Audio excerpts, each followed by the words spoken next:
السلام عليكم ورحمة الله وبركاته. إن الحمد لله نحمده ونستعينه ونستغفره ونعوذ بالله من شرور أنفسنا ومن سيئات أعمالنا. من يهده الله فلا مضل له ومن يضلل فلا هادي له.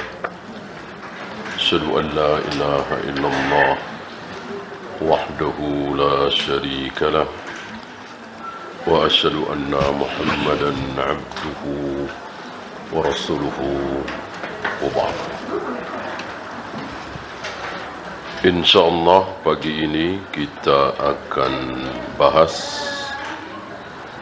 tentang apa, Bu?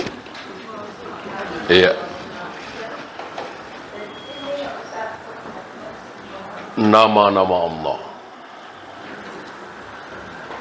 Ada berapa nama-nama Allah, Bu? Iya. Ada ratusan, bahkan ribuan. Loh, bukankah Nabi mengatakan mi'atun illa wahid, 100 kurang 1 berarti 99? Iya, itu yang diajarkan oleh Allah kepada beliau, 99. Ada yang diajarkan kepada Nabi Ibrahim, tidak diajarkan kepada beliau. Ada yang diajarkan kepada Nabi Musa, tidak diajarkan kepada beliau. Ada yang 99 itu belum tentu diajarkan pula kepada Nabi Ibrahim, Nabi Ismail, Nabi Musa, dan seterusnya. Tahu dari mana? Dari doa Nabi Sallallahu Alaihi Wasallam. Dan doa itu sering diucapkan oleh Nabi saat beliau apa? Saat beliau gelisah, sedih, gundah. Sebagai manusia biasa, beliau sama dengan kita. Pernah senang, pernah sedih, pernah bahagia, gembira, pernah berduka. Bahkan para ulama menyebut ada sebuah tahun yang penuh duka cita. Istilahnya apa, Bu? Amul Hazan, tahun yang penuh duka cita. Kenapa? Karena di tahun itu meninggal 2 manusia yang paling dekat dengan beliau. Siapa dan siapa? Iya, istri beliau tercinta Khadijah. Satu lagi, paman beliau, pembela beliau dari serangan Abu Jahal, Abu Lahab. Udah begitu, meninggalnya dalam keadaan kafir lagi. Abu Thalib. Padahal sayang sekali dengan beliau, cinta sekali dengan beliau, rela mati demi beliau. Inilah hidayah, bukan milik Nabi, tapi milik Allah. Nah, ketika beliau berduka, menderita, bersedih, gundah, beliau handphone matikan dulu ya. Saya matikan juga nih. Barangkali ada yang belum dimatikan. Nggak usah di silent, matikan saja ya.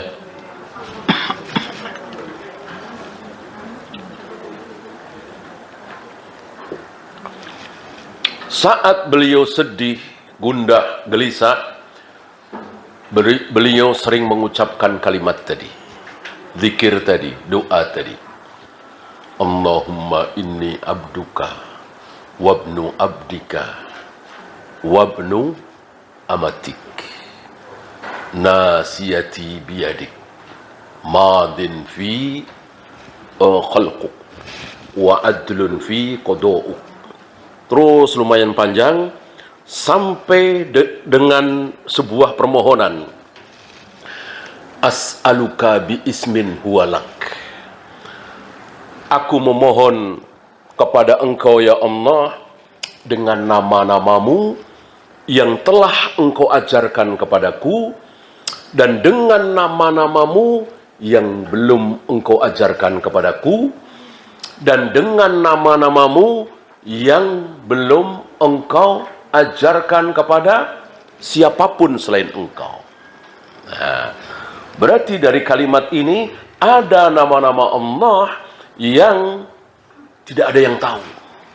Hatta Jibril, Mikail, dan seterusnya. Jadi dirahasiakan. Fi ilmi ghaibik, di ilmu gaibmu ya Allah.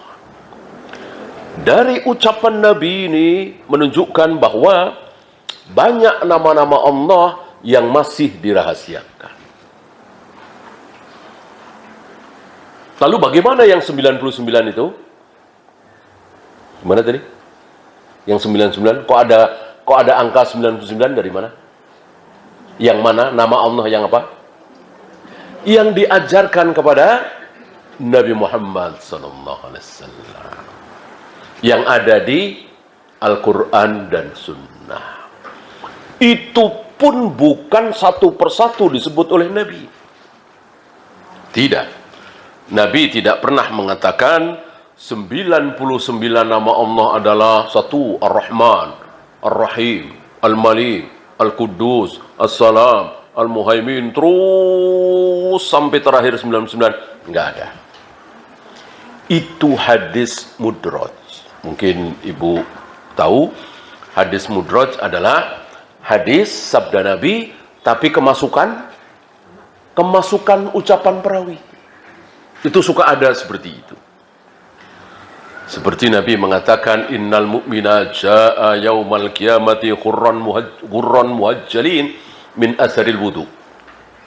Seorang mukmin kelak pada hari kiamat akan berseri-seri karena bekas wudu. Wudu kan tangan, kaki ya, sampai mata kaki, wajah. Nah itu akan berseri-seri.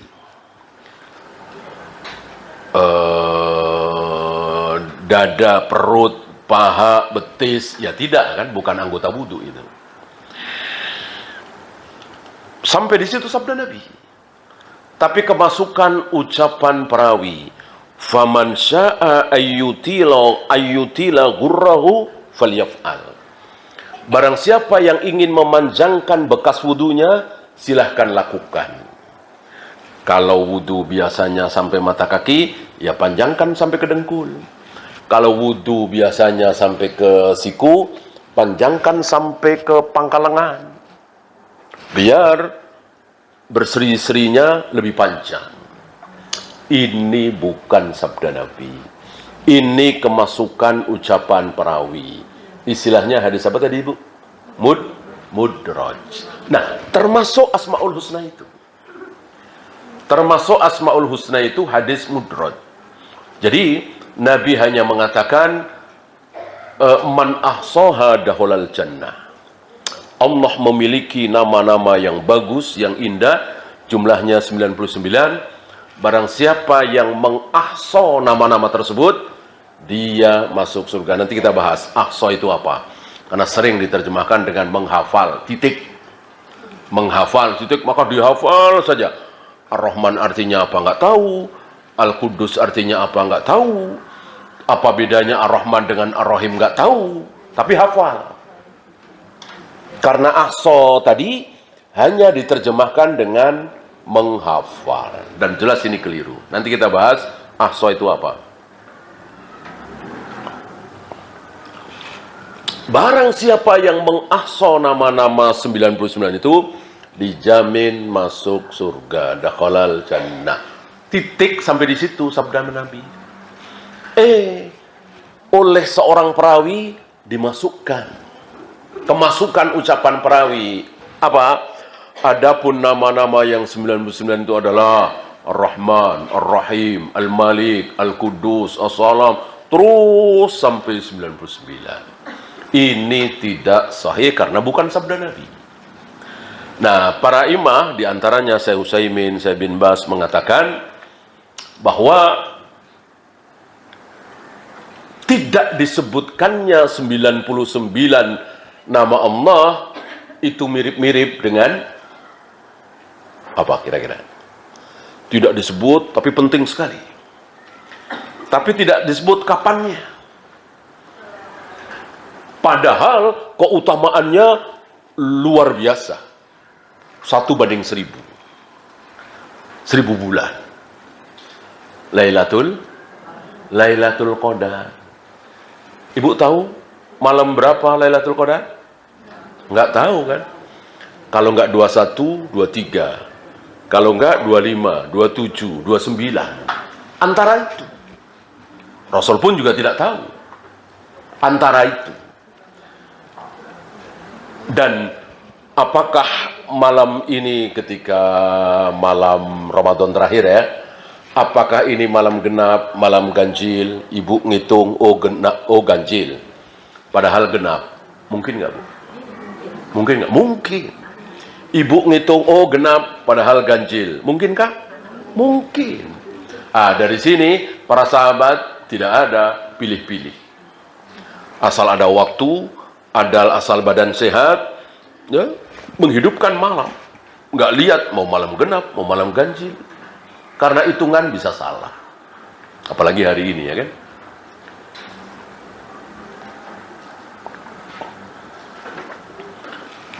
Agar apa? Agar kaum muslimin tidak hanya satu malam. Coba kalau Nabi mengatakan malam Lailatul Qadar adalah malam 27 misalnya. Kayak apa masjid? Barangkali apalagi Masjid Nabawi, Masjidil Haram ya. Nabi nggak mengatakan seperti itu aja 27 jadi inceran. Ibu yang pernah iktikaf terakhir bulan Ramadan, Ibu bisa lihat ya, betapa malam 27 luar biasa. Melebihi haji di Masjidil Haram ya. Luar biasa. Itu.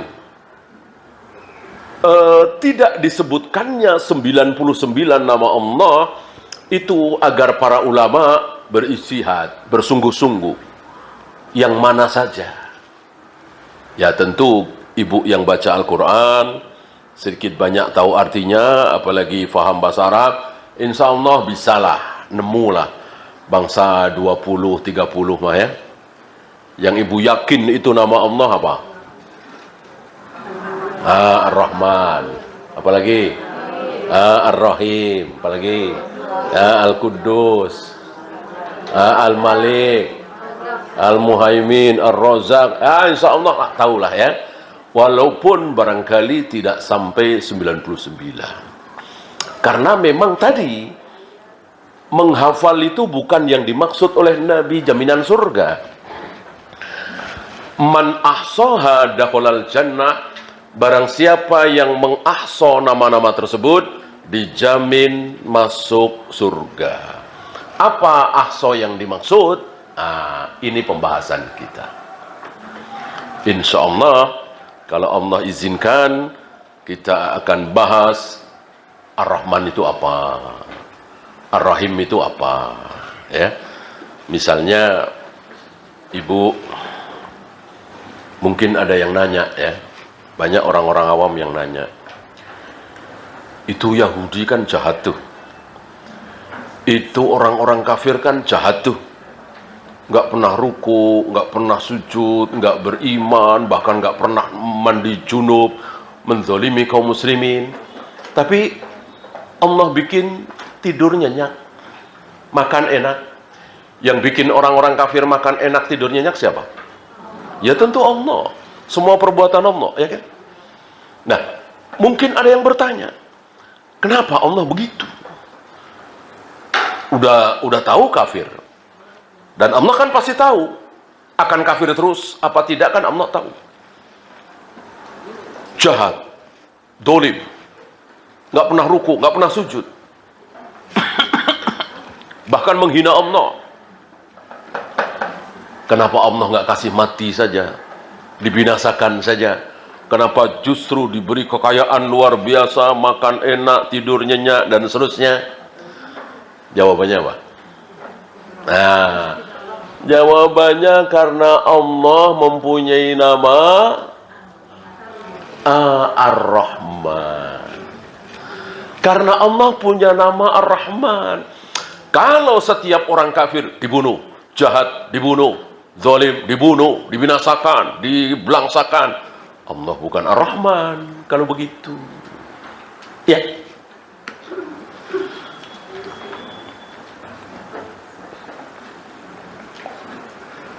Nanti kita akan tahu satu persatu. Oh, kalau Al-Quddus begini. Oh, kalau As-Salam begini. Oh, kalau Ar-Razzaq begini. Gitu. Ya. Nah, sebaliknya. Ada dua tempat. Ada dua tempat. Yang satu penuh dengan kelezatan dan kenikmatan. Makanan, minuman, pemandangan yang luar biasa. Nggak usah kerja cari duit. Oh, makan apa maunya. Baru terbayang pingin makanan anu, ada di situ. Apapun yang mereka inginkan terlaksana. Nggak ada bosan, nggak ada marah, nggak ada kecewa, nggak ada cacian, nggak ada makian. Itu satu tempat. Sebelah sini, ya, boro-boro makanan, minuman, setetes air saja tidak ada. Boro-boro pemandangan indah yang ada api membakar bara dan tidak ada istirahat. Tidak ada istirahat. Terus disiksa. Ya. Ibu tahu pasti yang saya maksud ya. Apa ini? Neraka dan surga. Nah, pertanyaan saya, kenapa segitunya? Apa iya Allah nggak punya belas kasih? Ya seharilah istirahat itu. Penduduk neraka itu, ya kasihlah minum dikit lah. Ya. Besok disiksa lagi. Nggak ada berhenti, nggak ada istirahat. Terus disiksa orang-orang kafir ini. Kenapa? Kenapa segitunya? Jawabnya, karena Allah punya nama dan sifat Ar-Rahim. Ar-Rahim. Jadi rahimnya Allah khusus untuk kaum muslimin yang taat. Orang kafir nggak ada. Ya. Nah, kalau Ar-Rahman iya di dunia ini. Maka para ulama mengatakan Ar-Rahman di dunia, Ar-Rahim di akhirat. Maka orang-orang kafir luar biasa di dunia ini bahkan lebih bahagia, lebih kaya, lebih nikmat luar biasa daripada kaum muslimin. Ya. Karena Allah Ar-Rahman. Ya.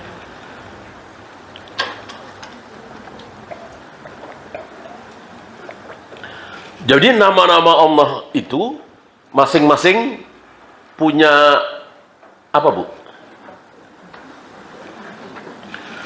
Ar-Rahman, Ar-Rahim, Al-Malik, Al-Qudus, As-Salam, Al-Muhaimin, dan sunnah. Masing-masing punya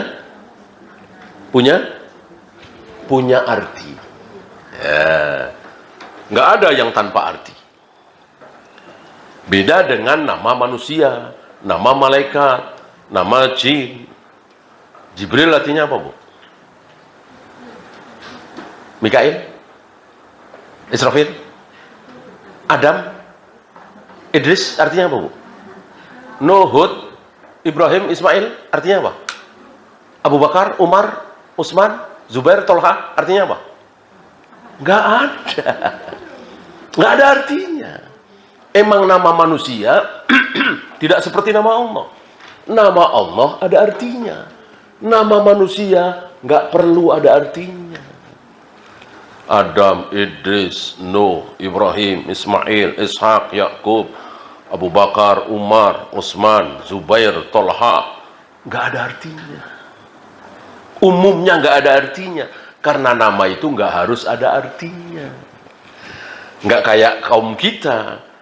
Kalau ngasih nama anak harus ada artinya. Salah. Salah. Nama itu doa. Betul. Nama itu doa itu betul. Maksud doa? Misalnya ibu ngasih nama anak ibu, cucu ibu dengan Ibrahim. Otomatis ibu sedang berdoa berharap supaya anak ibu mencontoh akidahnya Nabi Ibrahim, tauhidnya Nabi Ibrahim, ketaatan Nabi Ibrahim. Begitu. Ibu kasih nama cucu Umar. Otomatis ibu berharap, berdoa supaya cucu ibu mencontoh Umar bin Khattab yang begitu tegas terhadap keburukan, kekafiran. Gitu. Bukan doa kemudian berdoa. Ini anak ibu namanya siapa? Oh, namanya Robbana Atina. Nah, katanya berdoa. Ya, yang nomor 2 anaknya Robbi Firli. Ya, masa begitu? Bukan itu yang dimaksud nama doa itu, bukan itu. Tapi ketika kita memberikan nama orang-orang soleh, para nabi, para rasul, para sahabat, berarti kita sedang berdoa, sedang berharap. Begitu. Ya. Maka ibu ngasih nama anak, cucu, tidak usah ngarang. Gitu. Tidak usah ngarang, cukup mencontek, udah ada. Ya kan banyak sekali. Kalau enggak Umar, Zubair, Tolha, ngapain mesti ngarang? Ya, lahir bulan apa nih? April. Apriliani, wah panjang. Agustini, wah, nggak ada ngarang seperti itu. Sudah ada. Buat apa Allah mencontohkan nama-nama ratusan di dalam Al-Quran dan Sunnah kalau tidak kita tiru? Dan nama itu cukup satu. Ibu tahu nama lengkap Nabi Adam? Nama lengkap Nabi Ibrahim siapa? Nama lengkap Nabi Ismail? Nama lengkap Nabi Muhammad? Umar? Nggak ada. Ya memang satu itu. Nggak kayak kita kan. Namanya siapa? Ahmad. Nama lengkap? Kayaknya harus panjang gitu. Enggak. Nama cukup satu. Ibrahim, Ismail, Zubair, Tolha. Kalau mau 2 berarti sama ayahnya. Ismail bin Ibrahim. Atau Ismail Ibrahim. Tanpa bin boleh. Kalau mau 3 dengan kakeknya. Kalau mau 4 dengan buyutnya. Agar anak-anak kita tahu. Buyutnya siapa, ayah buyutnya siapa. Orang-orang Arab rata-rata tahu. Ya. Kakeknya siapa, langsung bisa jawab. Ayahnya kakek, bisa jawab. Kakeknya kakek, bisa jawab. Buyutnya kakek, bisa jawab. Dan itu sebuah kebaikan. Nah, kita, ya ayah tahulah. Ya. Kakek ibu, tahu namanya? Insya Allah tahulah. Ayahnya kakek, tahu? Udah mulai dikit nih. Ya. Kakeknya kakek, tahu namanya siapa, Bu? Ya, udah mulai gelap. Ya, buyutnya kakek, makin gelap aja. Itulah kita. Tidak dibiasakan. Ini kan sunnah. Rasul aja tahu. Ya, Rasul tentu dibimbing oleh Allah lewat Jibril ya. Rasul tahu ayahnya, kakeknya, buyutnya, ayahnya buyut, kakeknya buyut. Terus sampai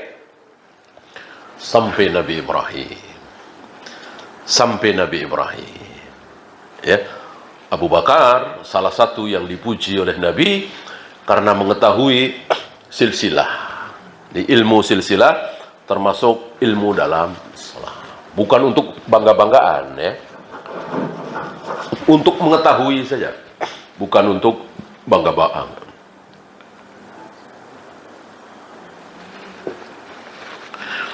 Nah, kembali ke nama-nama Allah. Nama-nama Allah ada artinya dari mulai Allah sendiri kan, dari kata ilah kan yang disembah. Kemudian Ar-Rahman, Ar-Rahim, Al-Malik, Al-Qudus, pengasih, penyayang, penguasa, suci dan seterusnya. Hanya agak sulit menerjemahkan. Ya. Contohnya begini. Nama Allah yang 99 itu. Kan nggak ada yang sama kan? Ada yang sama nggak? 99 nama Allah ada yang sama nggak? Nggak mungkin lah, pasti beda semua. Jika diterjemahkan ke dalam bahasa Indonesia, jadi berapa, Bu? Jadi 99? Apa kurang? Pasti kurang. Nggak mungkin jadi 99. Kenapa? Karena saking kayanya bahasa Arab, saking miskinnya bahasa Indonesia. Ya, bahasa Indonesia itu miskin, sedikit sekali kosakatanya.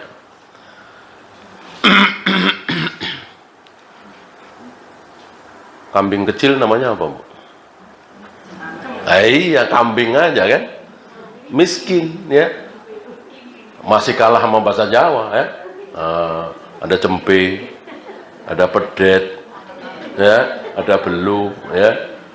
Ada sapi kecil, ada namanya kebo kecil, ada namanya anjing kecil, ada namanya bahasa Indonesia nggak ada, kecil aja udah. Bahasa Arab itu bisa 4, bisa 5. Cuman kambing doang, unta doang, ya. Umur 1 tahun kurang beda namanya. Ada jada'ah 1 tahun lebih musinna. Terus saking kayanya bahasa Arab. Nah, oleh karena itu 99 Asmaul Husna kalau diterjemahkan dalam bahasa Indonesia nggak sampai 99. Kalau nggak percaya lihat aja terjemahan. Ya, yang mulia, agung diulang-ulang lagi, mulia, mulia, agung, besar. Karena nggak ada padanan lain. Ya, Al-Kabir, Al-Azim, ya, Al-Aziz itu sering diterjemahkan dengan terjemahan yang sama. Karena minimnya bahasa Indonesia. Nah, oleh karena itu jalan keluarnya apa? Jalan keluarnya apa, Bu? Jangan terlalu mengandalkan terjemahan. Jangan terlalu mengandalkan terjemahan. Kalau mengandalkan terjemahan, tidak bisa mewakili. Maka terangkan, jangan cuman diterjemahkan. Maksudnya apa? Ya seperti tadi, contoh sederhana. Ar-Rahman begitu, Ar-Rahim gitu. Ibu sedikit punya gambaran kan? Apa bedanya Ar-Rahman dengan Ar-Rahim? Nah, kenapa Allah punya nama Ar-Rahman? Kenapa Allah punya nama Ar-Rahim? Kalau cuma diterjemahkan pengasih, penyayang, nggak bisa mewakili. Ya, makanya diterangkan. Kenapa orang-orang kafir nggak pernah sholat, nggak pernah sujud, nggak pernah mandi junub, menghina Allah dan Rasulnya, kok diberi kehidupan yang luas, kayak bahagia, lezat, nikmat? Jawabannya tadi, karena Allah punya nama dan sifat Ar-Rahman. Kan jadi ada gambaran. Gitu ya. Dan arti dari nama-nama Allah itu pasti sesuai. Tidak mungkin Allah punya nama Ar-Rahim, tapi Allah kejam bengis, nggak mungkin. Tidak mungkin Allah mempunyai nama Al-Azim, tapi Allah kecil, nggak mungkin. Tidak mungkin Allah punya nama Al-Alim, Al-Halim, tapi Allah bodoh, nggak mungkin. Kalau kita mungkin nggak?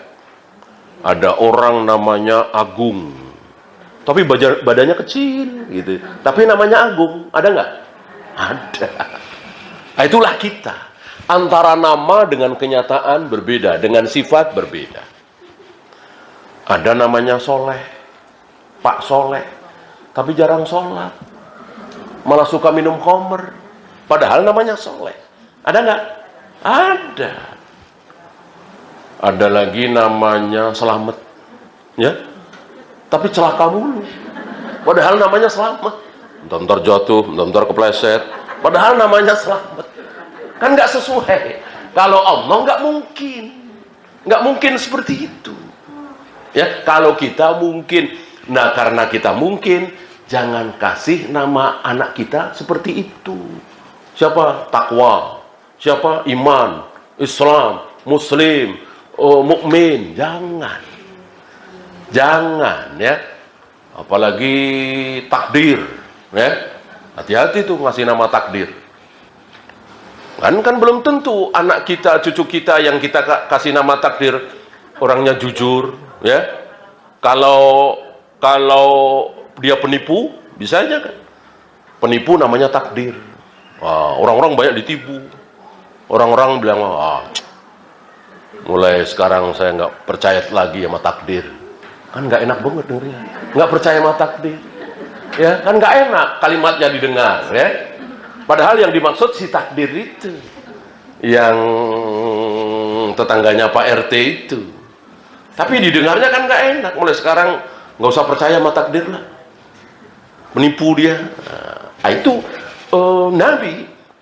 Jadi Nabi nikah dengan seorang wanita bernama Barrah. Barrah artinya apa?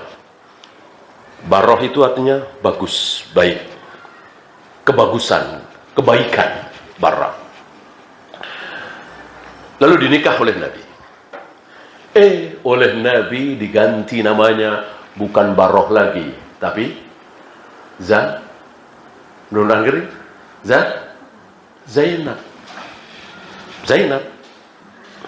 Mungkin ibu tahu kan, salah satu istri Nabi kan Zainab binti Jahsy. Nama Barrah artinya kebaikan, diganti oleh Nabi setelah menjadi istri beliau menjadi Zainab. Zainab artinya apa? Zainab artinya apa? Gak ada artinya. Zainab sama dengan Asia, Aisyah, Fatimah, Maryam, gak ada artinya. Gak ada artinya. Nah, orang-orang bertanya kepada Nabi, kenapa engkau ganti ya Rasul? Al-Barrah kan kebaikan, malah diganti dengan Zainab yang gak ada artinya. Nabi mengatakan, ketika nanti aku keluar dari rumah Zainab, Barrah, aku tidak mau orang-orang mengatakan kharajan nabiyyu min indil Barrah. Nabi keluar meninggalkan Barrah. Nabi keluar meninggalkan kebaikan. Aku nggak mau seperti itu. Mirip sama, mulai sekarang jangan percaya sama si takdir. Mirip-mirip kan? Nah, jangan sampai. Jadi niat yang baik, niat yang bagus harus didasari dengan ilmu. Niat ibu bagus, ngasih nama takwa, kemudian Nurul Iman, cahaya iman, Nurul Mustafa, cahaya pilihan, Syamsuddin, matahari agama, Komaruddin, bulannya agama, Nuruddin, cahaya agama. Maksudnya bagus, tetapi jangan. Itu tidak baik. Ya lihat aja para nabi, para rasul, para sahabat, para ulama salaf, ada namanya Syamsuddin, Nuruddin, Komaruddin, nggak ada. Nama yang pakai din itu nama gulu. Gulu tahu? Gulu berlebihan. Mosok manusia kok mataharinya agama?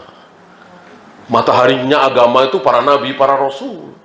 Manusia biasa kok matahari agama? Ya kita nggak tahu. Ya kalau sholat, kalau enggak, sholat nggak pernah disebut mataharinya agama, bulannya agama. Ya, nah di sini kita harus pakai ilmu.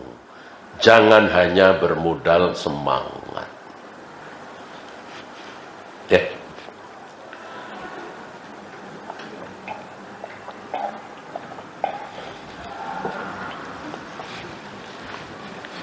Nah, nanti dalam pembahasan selanjutnya, jika Allah izinkan, insya Allah kita akan dari awal ini bagian ilmu apa.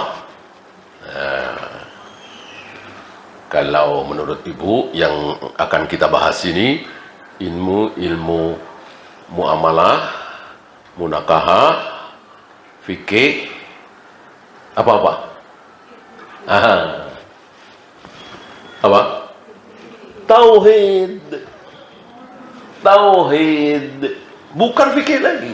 Fikih itu wudu, tayamum, sholat, tawaf, sa'i, azan, qomat, saum, melempar jumroh, mencium hajar aswad. Itu fikih. Ini tidak membahas masalah itu. Walaupun di kitab yang saya baca ini ada tulisan fikih Asmaul Husna. Fikih kan bahasa Arab. Artinya apa? Iya, faham. Jadi secara faham, pemahaman tentang Asmaul Husna. Bukan fikih ilmu fikih, bukan.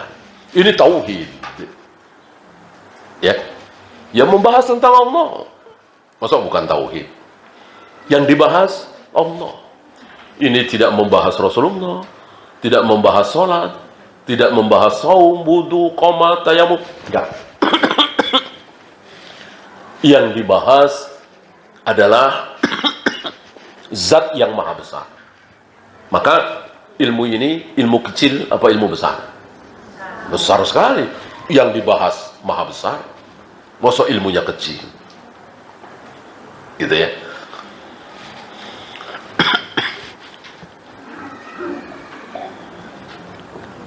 Dan ini yang ditolak oleh Abu Jahal, Abu Lahab. Ya.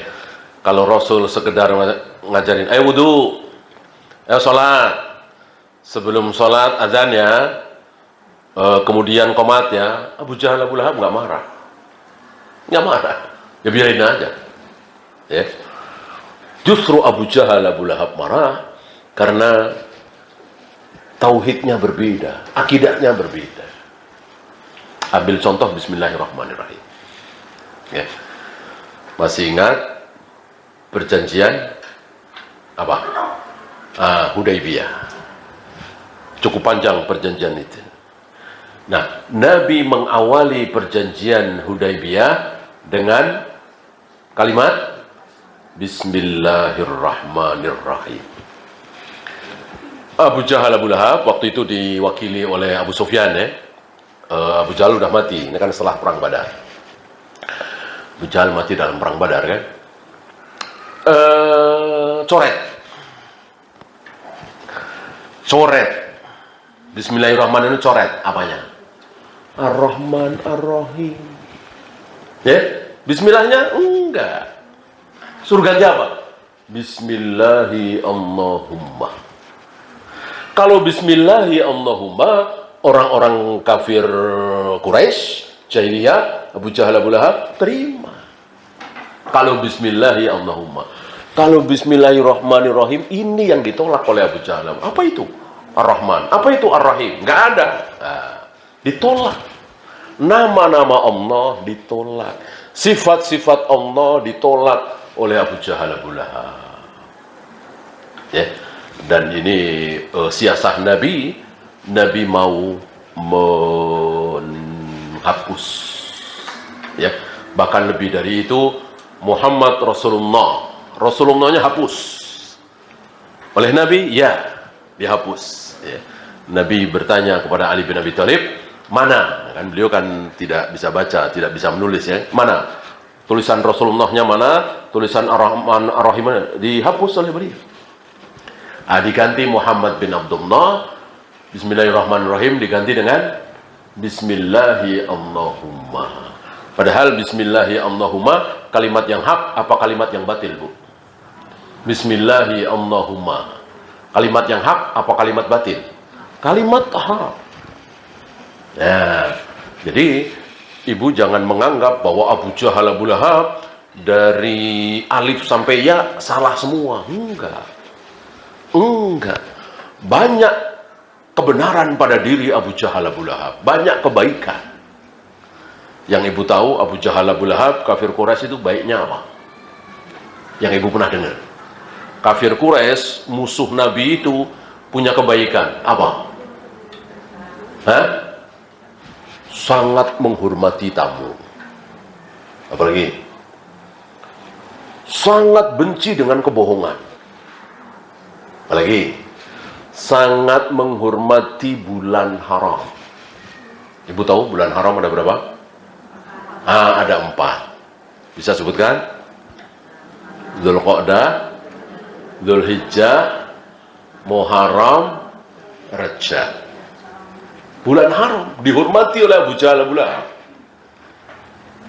Ya, ada kisah. Bulan haram tidak boleh apa, Bu? Tidak boleh perang, tidak boleh menumpahkan darah, tidak boleh berantem. Gitu. Ada kisah seseorang dendam kesumat kepada si Fulan. Kenapa? Karena si Fulan itu membunuh ayahnya. Maka dia dendam luar biasa. Kapan ketemu saya bunuh. Tapi nggak ketemu, dicari nggak ada. Pas ketemu, pas bulan haram.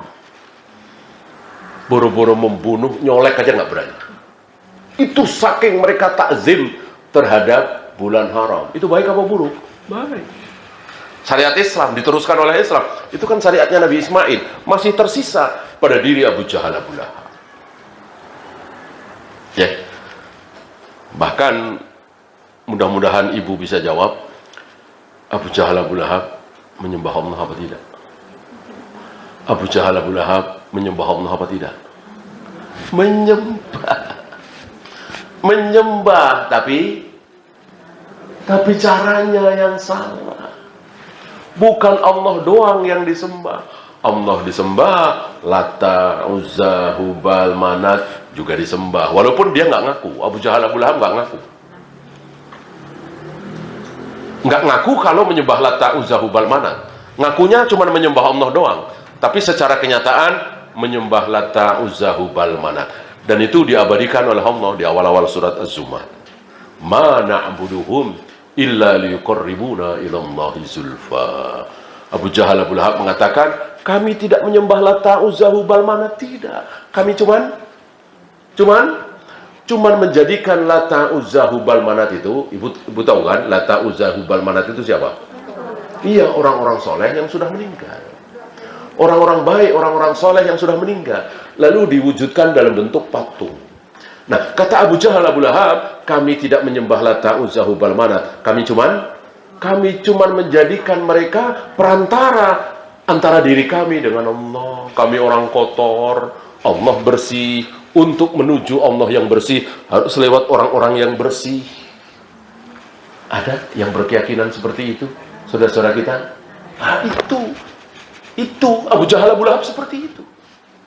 Mendekatkan diri kepada Allah tidak langsung, lewat orang-orang soleh yang sudah mati. Cuman dalam bentuk patung. Kalau di kita dalam bentuk kuburan. Masa mau mendekatkan diri kepada Allah saja mesti ke Banten dulu, ke Cirebon dulu, ke Demak dulu, ke Madura dulu. Ya, mendekatkan diri kepada Allah kemana? Ke masjid, salat berjamaah, laki-laki ya, baca Al-Quran, mentaati suami, sami'na wa ata'na terhadap perintah suami. Walaupun perintah itu ngeselin, tapi tidak dosa, maka wajib ditaati. Itu cara mendekatkan diri kepada Allah. Bukan dengan cara-cara seperti itu. Ya. Kita bersoal jawab ya. Insya Allah kita belum masuk materi. Mudah-mudahan pertemuan selanjutnya sudah masuk materi. Silakan, ada pertanyaan.